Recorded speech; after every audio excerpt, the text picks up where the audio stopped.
What I also predict is that I believe China is going to get way ahead of the United States on AI if they're not already there, largely because they just sort of do whatever they want. The government kind of moves forward with brute force. That's why they have things like electric trains and light rails. They go 250 miles an hour. They go all the way across China because they don't have issues with property rights and stuff like that like we have here. Also, they don't really have much of a concept of what's the word? Intellectual property.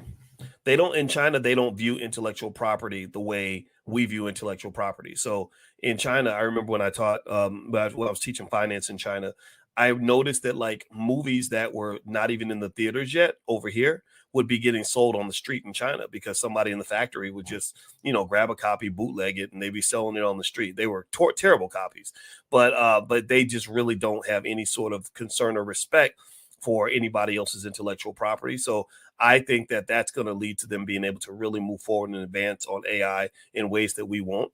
And